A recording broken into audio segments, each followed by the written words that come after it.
YouTube channel Rudra coaching classes में हार्दिक स्वागत करता हूँ। तो बच्चों, आज आपकी जो क्लास है वह है विराम चिन्ह। यानी आपकी जो सैटरडे की क्लास थी वो ऑनलाइन इसलिए नहीं हो पा रही थी क्योंकि विद्युत की कुछ समस्या थी, लाइट नहीं आ रही थी हमारे यहाँ, इसलिए मैंने ऑनलाइन क्लास नहीं लिया था। तो प्यारे बच्चों, आज आपकी जो क्लास है वह है किसकी? विराम चिन्ह की। आज हम समझने वाले हैं विराम चिन्ह होते क्या है और ये कितने प्रकार के विराम चिन्ह पाए जाते हैं।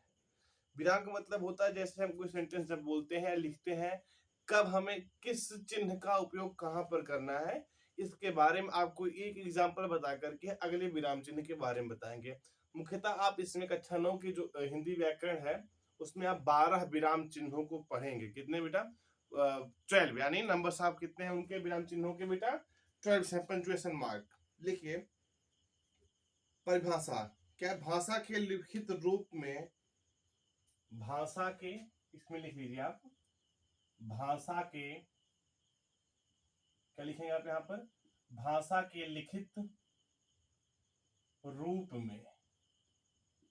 यह परिभाषा किसकी है बेटा? यह परिभाषा आपके विराम चिन्ह की है। किसकी बेटा? भाषा के लिखित रूप में रुकने के लिए जिन चिन्हों, रूप में रुकने के लिए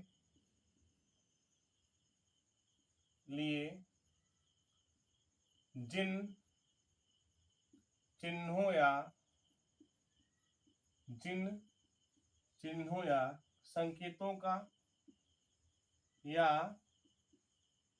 संकेतों का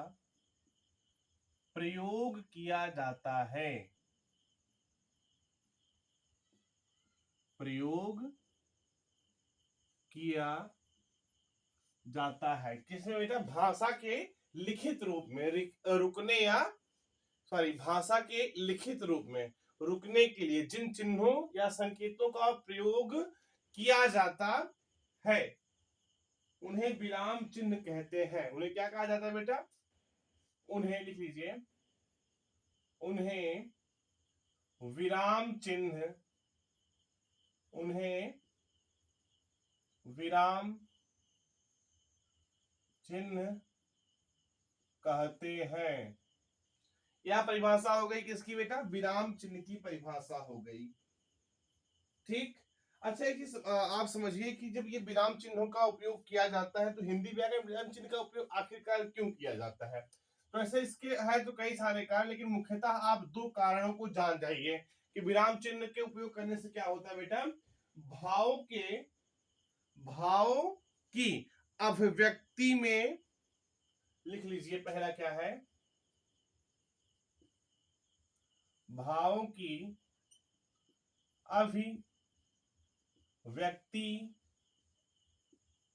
अभिव्यक्ति में स्पष्टता, क्या?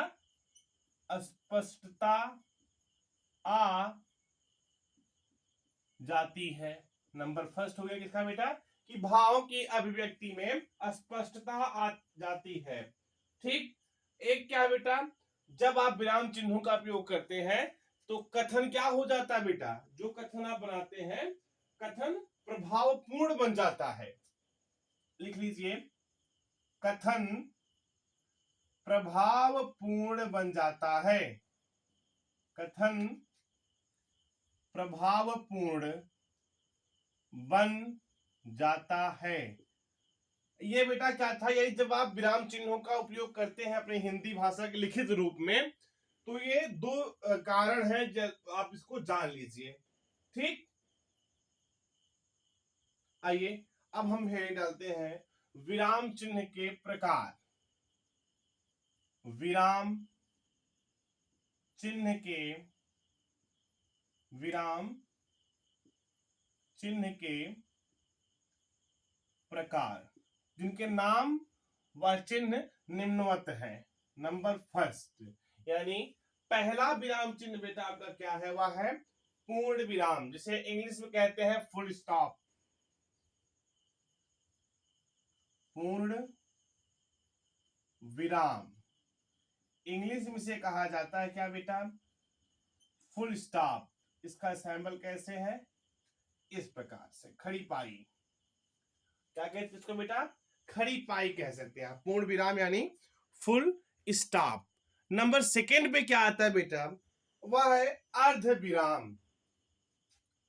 पूर्ण विराम होता है, फिर इसके बाद क्या है बेटा आपका, नंबर दूसरे पर आता है बेटा आपका अर्ध विराम। इसे कहते हैं सेमी कॉलन।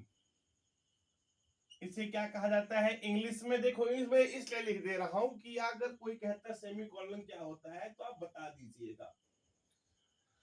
सेमी कॉलन का जो चिन्ह होता है बेटा, ऊपर डॉट नीचे जो है बेटा क्या हो जाता है आपका कामा हो जाता है। ठीक है, क्या है बेटा आपका अर्ध विराम है। अब आता है बेटा आपका अल्प विराम। पूर्ण विराम हो गया, अर्ध विराम हो गया। अब आपका जो तीसरे नंबर पे आता है बेटा वह है क्या, अल्प विराम, जिसे कहते हैं इंग्लिश में कॉमा। इसका चिन्ह इस प्रकार से होता है। नंबर चौथा देखते हैं, यानी विराम चिन्ह का चौथा प्रकार क्या है बेटा, वह है प्रश्नवाचक चिन्ह। कौन सा बेटा, प्रश्नवाचक, लिख लीजिए इसको, प्रश्नवाचक चिन्ह, यानी इसको कहते हैं क्या, मार्क ऑफ इंट्रोगेशन। क्या लिखेंगे आप इसकी इंग्लिश, मार्क ऑफ इंट्रोगेशन या इंट्रोगेटिव, मार्क ऑफ इंट्रोगेशन यानी या इंट्रोगेटिव मार्क, ऐसे। नंबर फोर्थ, यानी नंबर चौथा क्या था बेटा, मार्क ऑफ इंट्रोगेशन या क्वेश्चन मार्क भी कह सकते हैं इसको। ठीक, अब लिखिए विस्मयवाचक चिन्ह। क्या, विस्मयवाचक चिन्ह। पांचवें नंबर पर क्या आता है बेटा आपका, विस्मयवाचक चिन्ह। इसमें लिखेंगे क्या, एक्सक्लामेशन मार्क, एक्सक्लामेशन मार्क। तो क्या हो जाएगा एक्सक्लामेशन मार्क, ऐसे खड़ी पाई एंड फुल स्टॉप, सॉरी खड़ी पाई और एक बिंदु। तो यह क्या हो गया बेटा, एक्सक्लामेशन मार्क, एक्सक्लामेशन मार्क। अब आता है बेटा योजक या विभाजक। क्या आता है बेटा, योजक या विभाजक, योजक या विभाजक।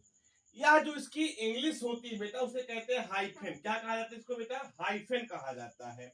आप हाइफेन लिख लीजिए,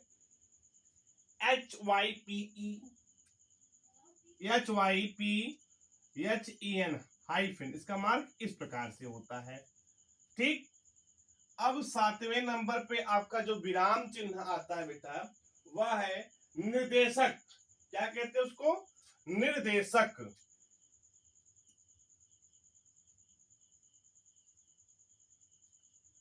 इसकी इंग्लिश होती है डैश।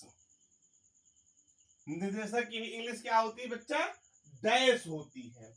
यह भी योजक और विभाजक की तरह ही होता है। डैश छोटा होता है और जो योजक और विभाजक होते हैं वह थोड़ा बड़े होते हैं। अब आते हैं बेटा आठवें नंबर पर। ये 7 आपके विराम चिन्ह हो गए। मैं आपको बताऊंगा आज इसमें 12 विराम चिन्हों के बारे में, मैं आपको पूरे तरीके से इसमें बताने वाला। आठवां बेटा आपका उद्धरण चिन्ह। उद्धरण चिन्ह इंग्लिश होती है इसकी इनवर्टेड कामा। इनवर्टेड कामा। और मार्क इसके कैसे बनते हैं बेटा, इनवर्टेड कामा के मार्क्स कुछ इस प्रकार से होते हैं। मैं आपको हम मार्क्स ही बना दे रहा हूं। ठीक बेटा, अगला आता है बेटा क्या, विवरण चिन्ह। किसका, विवरण चिन्ह। नंबर 9 पे आता है आपका विवरण चिन्ह।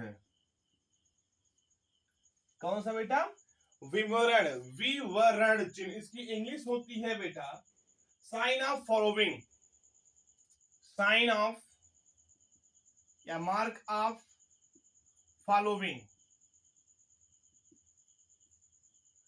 ये जो होता है बेटा कुछ इस प्रकार से, विवरण चिन्ह का जो मार्क होते हैं यानी उसकी जो साइन होती है वह इस प्रकार से आता है बेटा आपका अगला क्या, कोष्ठक। क्या कहते हैं इसको बेटा, कोष्ठक। इंग्लिश में इसको ब्रैकेट कहा जाता है। वो कुछ इस प्रकार से बने हुए होते हैं। क्या कहते हैं बेटा, कोष्ठक को इंग्लिश में ब्रैकेट कहा जाता है। अगला आता है बेटा हंस पद, यानी साइन ऑफ लेफ्ट आउट। हंस पद को क्या कहा जाता है, साइन ऑफ लेफ्ट आउट। हंस पद इंग्लिश होती है इसकी क्या, साइन ऑफ लेफ्ट आउट, जो इस हल्का सा इस प्रकार से। लास्ट है आपका लाघव। क्या, लाघव चिन्ह, साइन ऑफ एब्रिविएशन, लाघव चिन्ह। यह 12वें नंबर यानी आपका विराम चिन्हों का आखिरी चिन्ह है। क्या, साइन ऑफ, क्या बेटा, साइन ऑफ एब्रिविएशन, ABBREVIATION।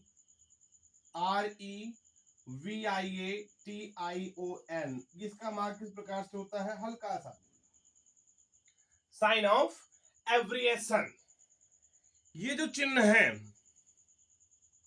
क्या है बेटा, ये अभी आपको मैंने ये बताया क्या कि विराम चिन्ह का मतलब क्या होता है, कि लिखित भाषा में रुकने के लिए जिन चिन्हों या संकेतों का प्रयोग किया जाता है उसे विराम चिन्ह कहा जाता है। विराम चिन्ह का उपयोग क्यों किया जाता है, देखो भाव की अभिव्यक्ति को अस्पष्टता आ जाती है, जो भाव की अभिव्यक्ति है वह अस्पष्ट हो जाती है। दूसरा पॉइंट क्या कहता है कि कथन जो है प्रभावपूर्ण बन जाता है। यदि आप इनमें से किसी मार्क यूज नहीं करते हैं, किसी भी वाक्य में या किसी भी सेंटेंस में आप क्या करते हैं, यूज ऑफ मार्क्स नहीं करते हैं, तो क्या वो वाक्य क्लियर नहीं होता है, शुद्ध रूप से वह वाक्य नहीं रहता है। अब ये बेटा विराम चिन्ह के 12 प्रकार हैं। कितने, 12 प्रकारों को, अब हर एक प्रकार के बारे में आपको विधिवत जानकारी दी जाएगी और अच्छे तरीके से समझिएगा इस चीज को। अब वही तक आपने क्या समझा बेटा, विराम चिन्ह के प्रकार। अब चलते हैं उस विराम चिन्ह की जो पहला नंबर पे आपने लिखा था, पूर्ण विराम, जिसको इंग्लिश में क्या कहते थे बेटा, फुल स्टॉप। अब उसके बारे में समझिए कि पूर्ण विराम आखिरकार है क्या और इसका उपयोग कहाँ कहाँ किया जाता है। लिखिए, इस चिन्ह का प्रयोग प्रश्नवाचक और, लिखिए क्या इसमें, इस चिन्हों का प्रयोग, इस चिन्हों का प्रयोग, इस चिन्हों का प्रयोग प्रश्नवाचक वा। देखिए क्या कहता है कि इस चिन्हों का प्रयोग कहां कहां पर, प्रश्नवाचक व विस्मयवाचक वाक्यों को छोड़कर, वा कौन सा बेटा, विस्मयवाचक व विस्मयवाचक वाक्यों को छोड़कर, वाक्यों को छोड़कर विस्मयवाचक वाक्यों को छोड़कर प्रायः सभी प्रकार के वाक्यों के, प्रायः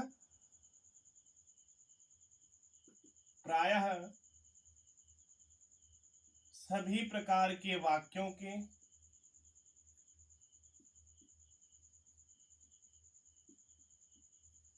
के अंत में किया जाता है।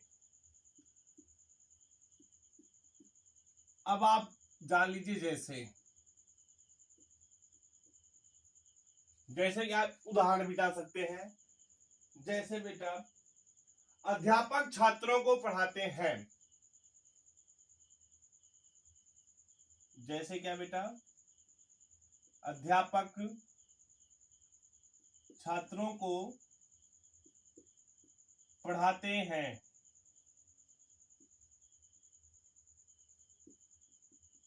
यहाँ पे बेटा फुल स्टॉप लगेगा, यानी पूर्ण विराम लगे। इसके बाद आप दूसरे वाक्य को लिख सकते हैं। ठीक, अब दूसरा आपका आता है बेटा अर्ध विराम, जिसे इंग्लिश में कहा गया था क्या अभी, सेमी कॉलम, सेमी कॉलन, अर्ध विराम। इसका जो साइन है ये इस प्रकार से है। देखो अब इस चिन्ह का प्रयोग लिखिए, जब पूर्ण विराम से कम समय के लिए रुकते हैं। क्या, जब पूर्ण विराम से कम समय के लिए, कम समय के लिए रुकते हैं। क्या करते हैं बेटा, जब पूर्ण विराम से कम समय के लिए रुकते हैं तब इस चिन्ह का प्रयोग किया जाता है। रुकते हैं तब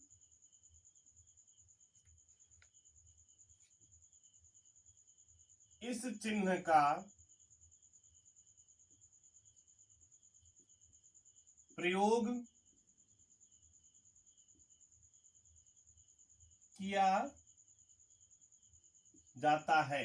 अब आप जैसे लिख लीजिए, यानी उदाहरण कि जब पूर्ण विराम से कम समय के लिए रुकते हैं तो इस प्रकार के चिन्हों का उपयोग किया जाता है। जैसे बेटा वह घर आया, जैसे क्या बेटा कि वह घर आया, लेकिन देखो अभी कम समय के लिए वह घर आया, थोड़ी देर बाद चला गया, थोड़ी देर बाद चला गया। वह घर तो आया, लेकिन बेटा क्या हो गया इसमें, थोड़ी देर बाद चला गया। वह घर आया, लेकिन इसका बेटा आपने क्या कहा, सेमी कॉलम, अर्ध विराम, थोड़ी देर बाद चला गया। वह घर तो आया था, लेकिन थोड़ी देर बाद बेटा चला गया। अब अगला तीसरा नंबर आपका आता है बेटा अल्प विराम। नंबर थर्ड क्या आपका, अल्प विराम। अल्प विराम कहाँ यूज किया जाता है बेटा,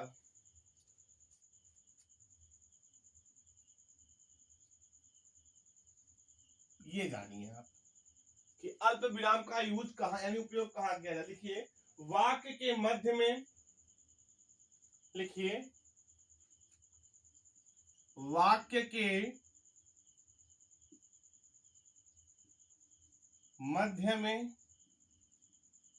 वाक्य के मध्य में अर्ध विराम से भी कम, अर्ध विराम से भी कम समय के लिए, से भी कम समय रुकने के लिए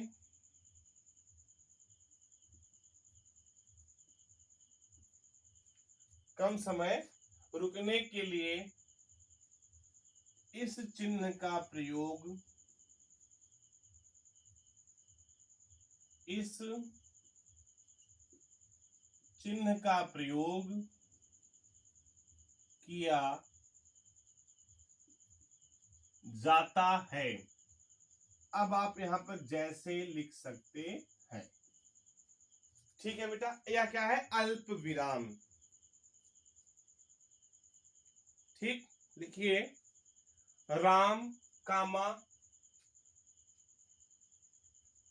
राम कामा श्याम कामा मदन स्कूल जाएंगे, या स्कूल जाते हैं। यानी ये बेटा क्या हो गया, वाक्य के मध्य में ही ना अर्ध विराम से भी कम समय लगा, और उसके लिए रुकने के लिए क्या किया गया बेटा, अल्प विराम चिन्ह का उपयोग किया गया। नंबर 4 डालिए, प्रश्नवाचक चिन्ह।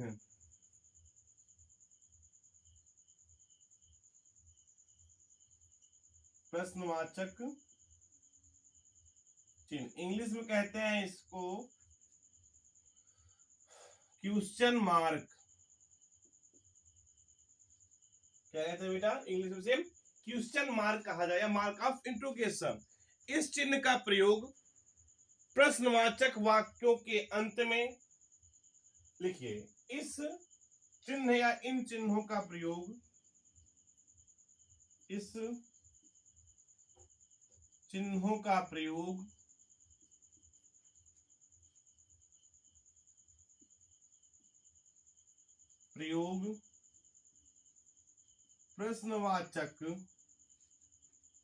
प्रश्नवाचक वाक्यों के अंत में,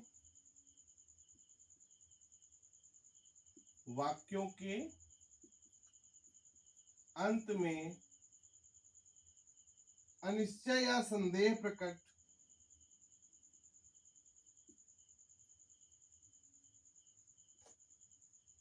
अंत में अनिश्चय या संदेह प्रकट करने के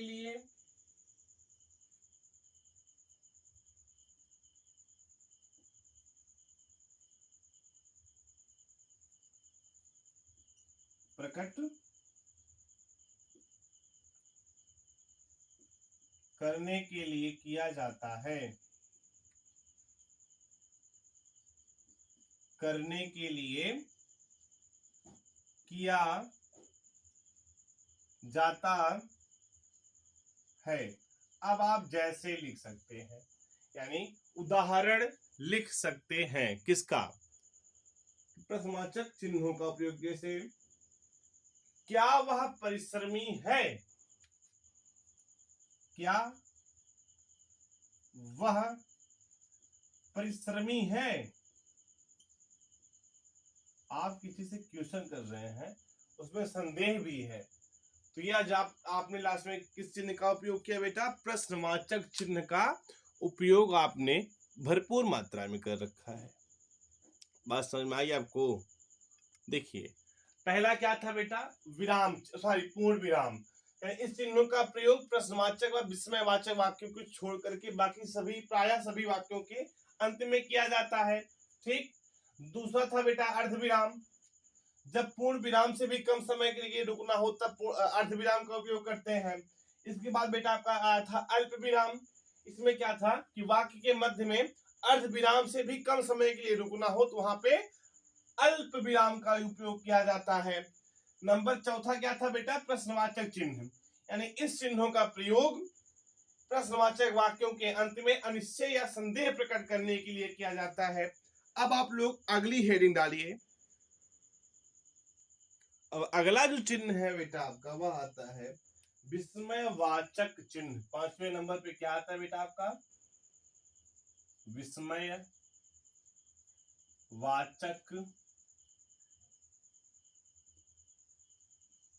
चिन्ह, मार्क ऑफ एक्सक्लेमेशन या एक्सक्लेमेशन मार्क। ठीक। लिखिए इसको कि इस चिन्ह का प्रयोग विस्मय यानी आश्चर्य, इस चिन्ह का प्रयोग, लिखिए इसको, इस चिन्ह का प्रयोग विस्मय, इसको कहते हैं क्या बेटा? आश्चर्य,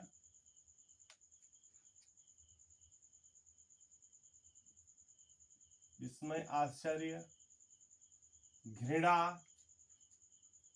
शोक, क्या? घृणा, शोक आदि मनोभावों को, आदि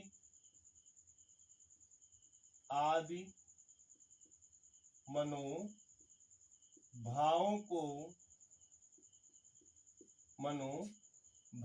को व्यक्त करने के लिए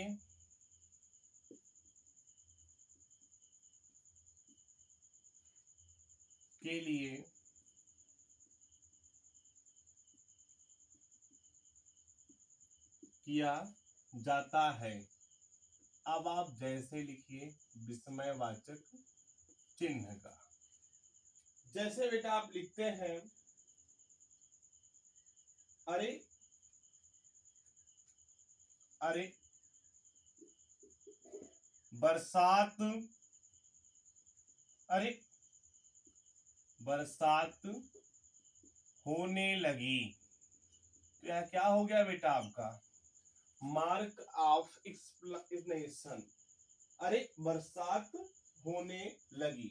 अब अगला डालिए नंबर 6, विभाजक या योजक चिन्ह। विभाजक या योजक चिन्ह। नंबर 6वां क्या है आपका बेटा? विभाजक या योजक चिन्ह। अब इसका मार्क यदि आपको याद होगा तो मैंने शुरू में ही लिखवा रखा था, छोटा सा डैश, लेकिन डैश नहीं है, ये विभाजक या योजक चिन्ह है। देखिए इस चिन्ह का प्रयोग सामासिक शब्दों, देखिए क्या इसका, इस चिन्ह का प्रयोग, इस चिन्ह का प्रयोग सामासिक शब्दों, क्या बेटा,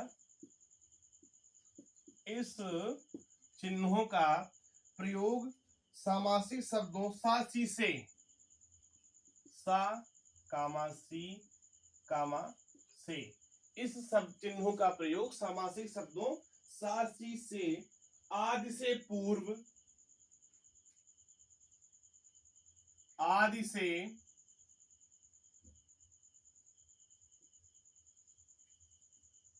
सामासिक शब्दों सा सी आदि से पूर्व शब्द युग्मों कामा शब्द युग्मों, क्या लिखे, आदि से पूर्व शब्द युग्मों, सामासिक शब्दों से सा सी से आदि से पूर्व शब्द युग्मों कामा द्वित शब्दों से कम संख्या, द्वित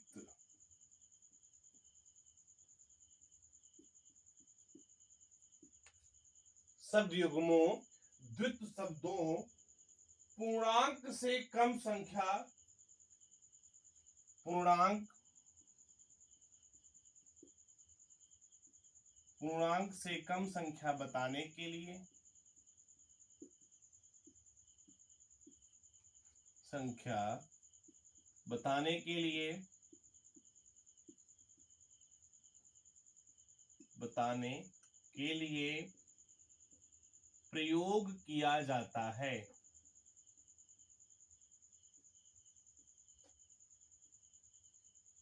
किया जाता है। अब आप इसका जैसे लिखे, यानी उदाहरण लिखिए किसका, विभाजक या योजक चिन्ह का। लिखिए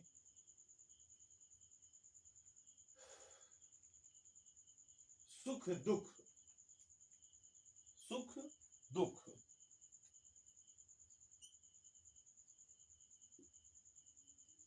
सुख योजक चिन्ह लगा दिए, दुख, सुख दुख एक दूसरे के पूरक हैं, एक दूसरे के पूरक हैं।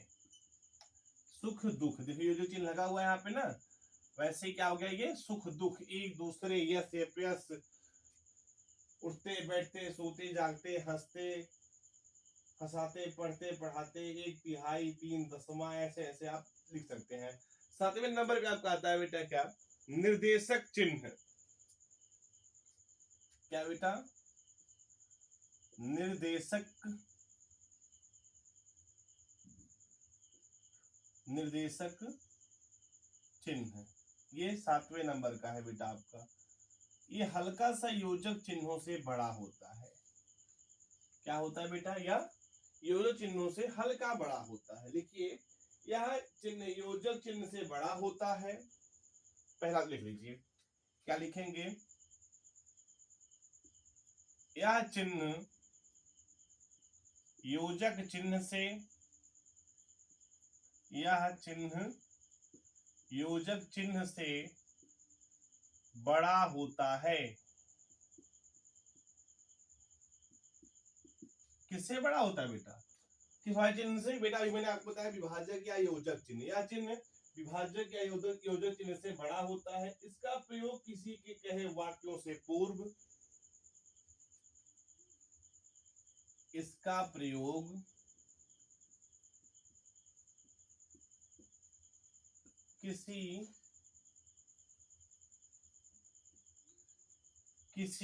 इसका प्रयोग किसी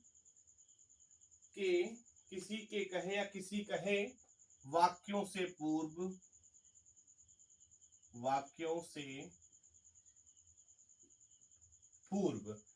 इसका प्रयोग किसी के कहे वाक्यों से पूर्व, कहा लिखा आदि क्रियाओं के, वाक्यों से पूर्व कहा लिखा आदि क्रियाओं से,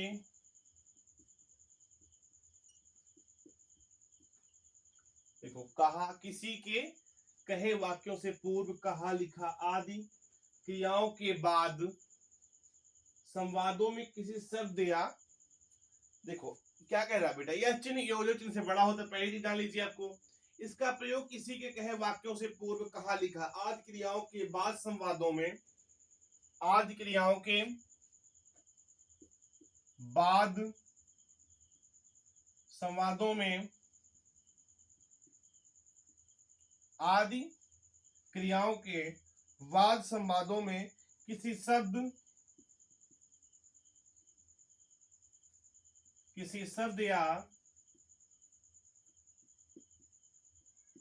या वाक्यांश, किसी शब्द या वाक्यांश की व्याख्या से, वाक्यांश की व्याख्या से पूर्व किया जाता है, या पूर्व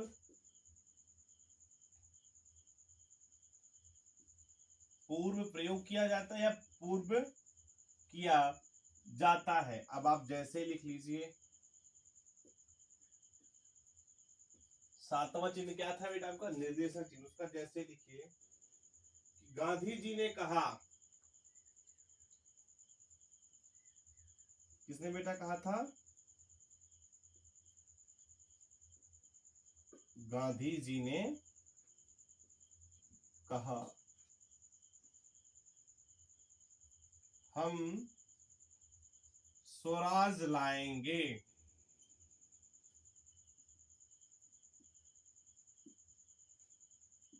हम क्या करेंगे बेटा? गांधी जी ने कहा हम स्वराज लाएंगे।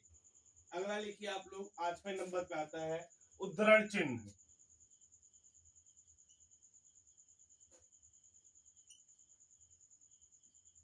आपका जो 8वें नंबर का चिन्ह है वह है बेटा उद्धरण चिन्ह, यानी आप इसको कह सकते हैं इन्वर्टेड कामा। इस चिन्ह का प्रयोग किसी कथन को मूल रूप में, लिखिए, इस चिन्ह का प्रयोग इस चिन्ह का प्रयोग इस चिन्ह का प्रयोग किसी कथन को, किसी कथन को मूल रूप में लिखने, कथन को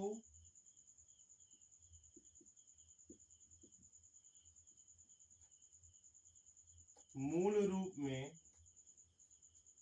किसी कथन को मूल रूप में लिखने, कामा पुस्तक या कथन का मूल अंश, कामा पुस्तक या कथन का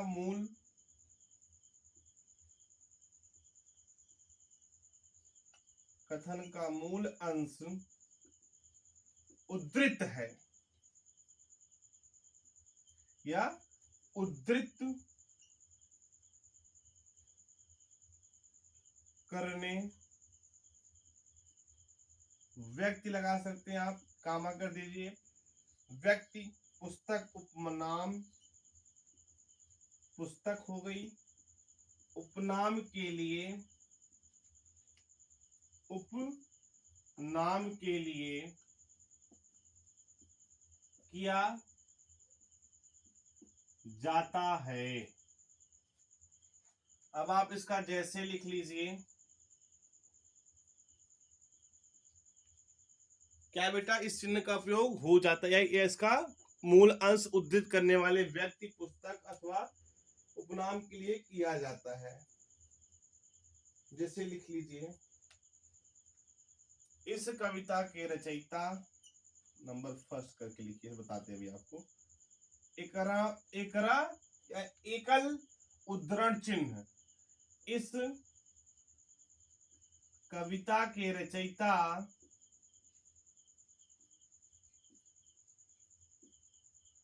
रामधारी सिंह दिनकर जी हैं।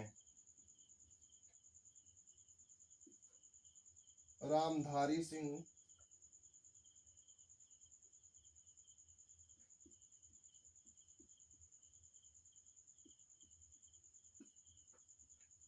दिनकर। यहां लगा बेटा क्या, एकल उद्धरण चिन्ह, यानी सिंगल इन्वर्टेड कामा। क्या लग गया बेटा यहाँ पे, सिंगल इन्वर्टेड कामा। दूसरा क्या है, जैसे लिख लीजिए, इंदिरा गांधी ने नारा दिया, स्वर्गीय इंदिरा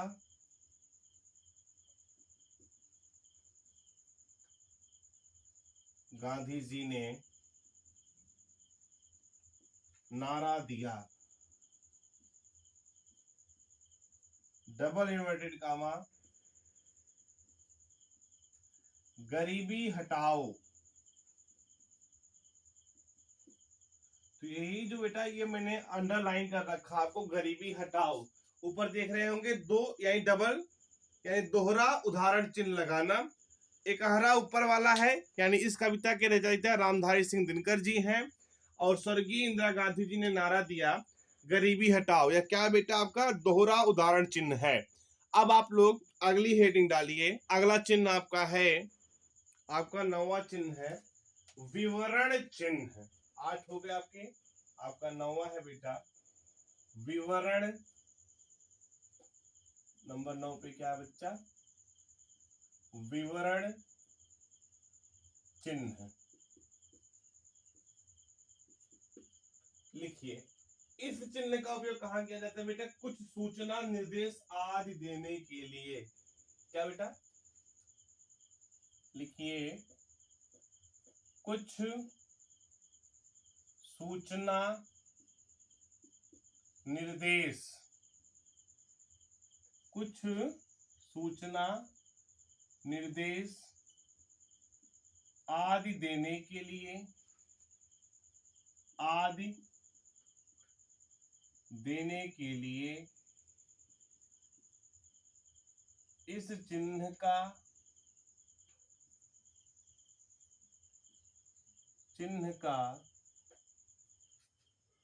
प्रयोग किया जाता है। इस चिन्ह का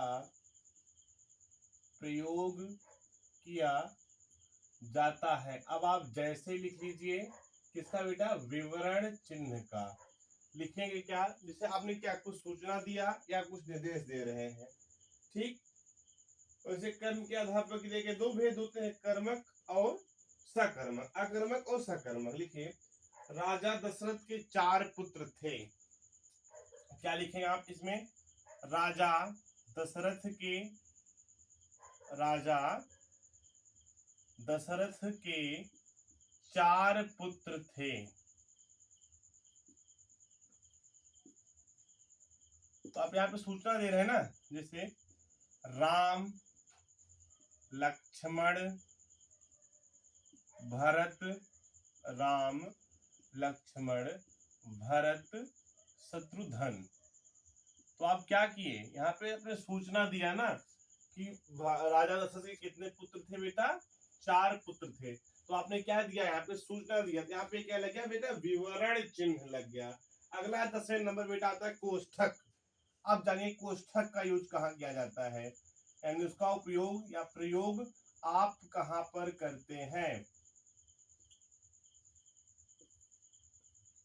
कोष्ठक चिन्हों का उपयोग कहां पर किया जाता है, लिखिए कि कोष्ठक में उस अंश को दिया जाता है, कोष्ठक में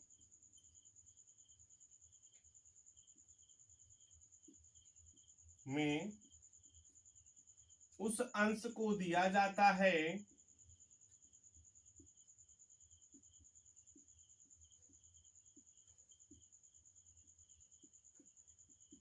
कोष्ठक में क्या दिया जाता है, कोष्ठक में उस अंश को दिया जाता है जो वाक्य का मुख्य अंश होने के बाद भी, जो वाक्य का मुख्य अंश होने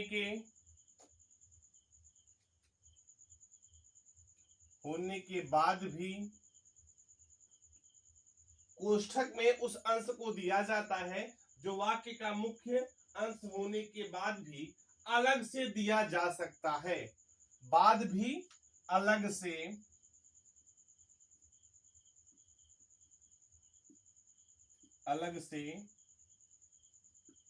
दिया जा सकता है। अब यहाँ पे आप जैसे लिख लीजिए, जैसे बेटा आपका हो जाएगा, लिखते हैं ना आपको का और खा, जैसे आप जब मल्टीपल चॉइस क्वेश्चन दिए जाते हैं हिंदी में, तो आप लिखिए का, लिखते नहीं है कि का और खा दोनों विकल्प सही हैं, तो का और खा दोनों विकल्प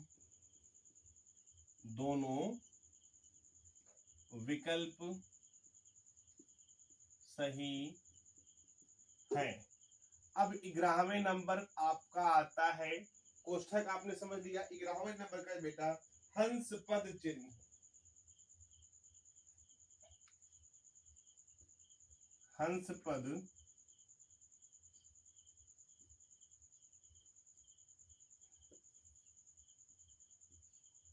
हंस पद चिन्ह, यदि आपको याद होगा जब मैं चिन्हों का प्रकार लिखा रहा था, साइन ऑफ लेफ्ट आउट जब मैं बता रहा था आपको, मैंने वहां पर लिखवाया था, जैसे कि लिखते समय कुछ अंश छूट जाने पर,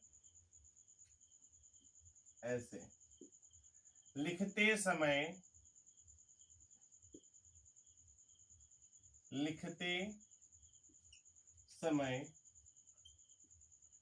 कुछ अंश छूट जाने पर, कुछ अंश छूट, जब आप कोई चीज लिख रहे हैं, कोई वाक्य लिख रहे हैं, तो उसमें जब कुछ अंश छूट जाए तो इस चिन्ह को लगाकर, छूट जाने पर इस चिन्ह को लगाकर, इस चिन्ह को लगाकर पूरा किया जाता है, पूरा किया जाता है। अब आप यहाँ पर लिखेंगे क्या, जैसे कि लिखते समय कुछ अंश छूट जाने पर इस चिन्ह को लगाकर पूरा किया जाता है। जैसे लिखिए अप्रैल, कामा, मई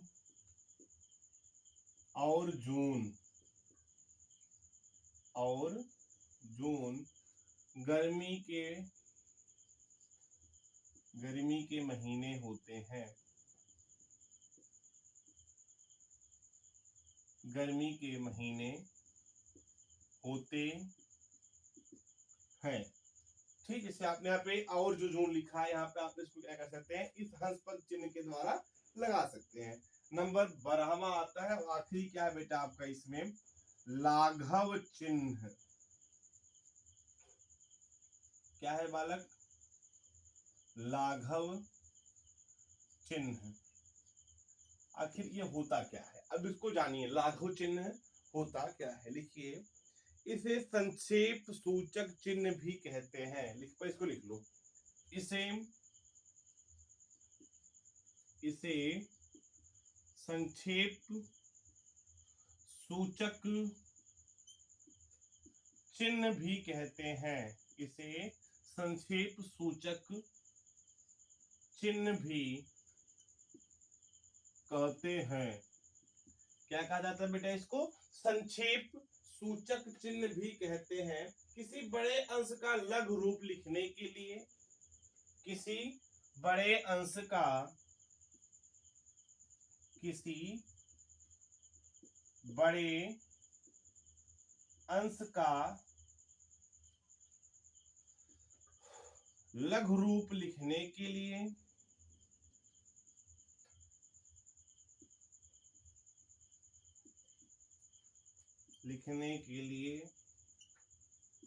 प्रयोग किया जाता है। प्रयोग किया जाता है। अब आप जैसे लिख सकते हैं, क्या?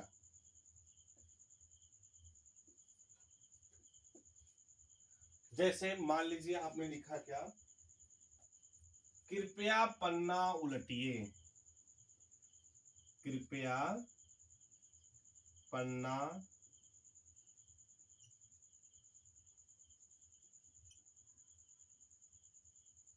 क्या आपने लिखा? कृपया पन्ना उलटिए। ठीक। अब आप इसकी तो काफी बड़ा हो गया, तो इसका आप लघु रूप क्या लिखेंगे? क्री लिखाने के बाद फिर ऐसे लगा देंगे, फिर पा के बाद ऐसे लगा देंगे, और ऊ के बाद ऐसे लगा देंगे। तो आपने ये जो लगा रखा है गोला वाला चिन्ह आपने बना रखा है, इसे क्या कहते हैं बेटा? लाघव चिन्ह कहा जाता है। तो बच्चों, ये जो आज की आपकी क्लास थी कक्षा 9 के विद्यार्थियों के लिए, चाहे वो हिंदी मीडियम से, चाहे वो इंग्लिश मीडियम से हो, चाहे जिस बोर्ड से पढ़ रहा हो, यदि उसके चैप्टर में, उसके सिलेबस में इंक्लूड है विराम चिन्ह, तो विराम चिन्ह इससे हटके कक्षा 9 विद्यार्थियों के लिए अलग से कुछ नहीं होने वाला। जो मैंने बता दिया आपको भी, विराम चिन्ह के 12 प्रकार होते हैं, और 12 प्रकार की मैंने डिफिनेशन यानी उसके कहाँ पर आप इस चिन्ह का उपयोग कैसे करेंगे वह उसके साथ साथ मैंने उदाहरण भी बता दिया आपको।